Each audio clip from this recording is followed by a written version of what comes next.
Let's make some Dubai chocolate brownies. Look at how chunky and nice they look. Damn! I actually think I've outdone myself. Nothing will top this. And I can already see the comment. Dubai chocolate's over. Like, stop posting about it. This is the longest trend ever. I don't care. If I like something, I will drag it out, okay? I can't lie, it is banging though. It's just such a good combination. Honestly, I'd never put pistachios and chocolate together, but it just works so well.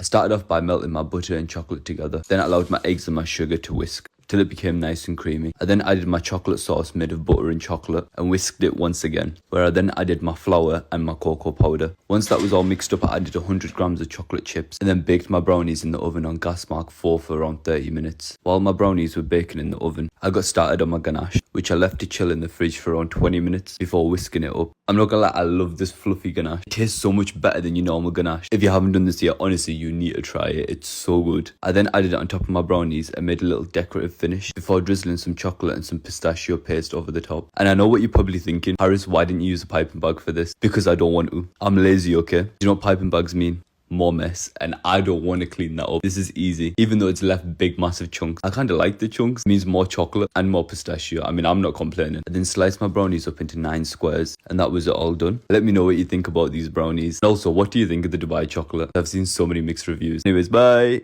Let's make some white chocolate and raspberry brownies. I seen these brownies posted on Ash's TikTok a couple weeks ago, and I thought I have to make them. So here we go. Started off with my ganache. I added white chocolate and double cream and melted it in the microwave. I then added 1 tablespoon of freeze-dried raspberry powder and some food colouring just to make the colour pop. Honestly, this white chocolate and raspberry combination is one of the best flavours you'll ever try. I then started on my brownies with 140 grams of unsalted butter and 85 grams of chocolate. Once that melted, I allowed it to cool on the side while I whisked 3 eggs, 120 grams granulated sugar and 120 grams of soft light brown sugar. I then added 60 grams of plain flour and 30 grams of cocoa powder. Baked it in the oven on gas mark 4 for around 30 minutes. Once it was out the oven, I whisked up my ganache to make it fluffy and added some more freeze-dried raspberry powder on top, and that was it all done. I'm not gonna lie, these brownies are one of the best things I've ever tasted. Let me know if you want me to try out any other of his recipes. Anyways, that's all for today. Bye!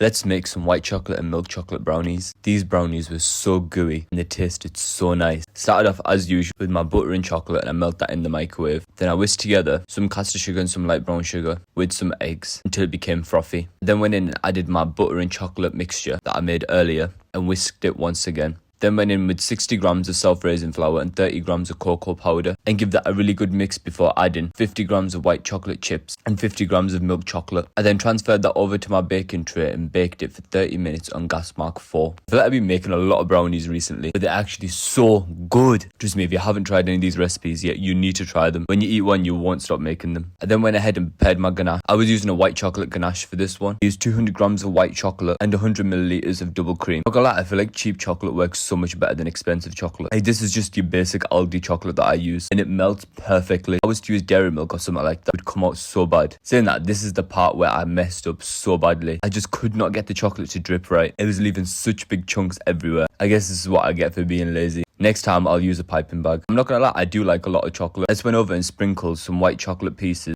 over the top just to cover the big chunk because it wasn't looking very nice. I then sliced my brownie up into 9 pieces, and that was it all done. If you're enjoying these videos, please leave a like and follow for more.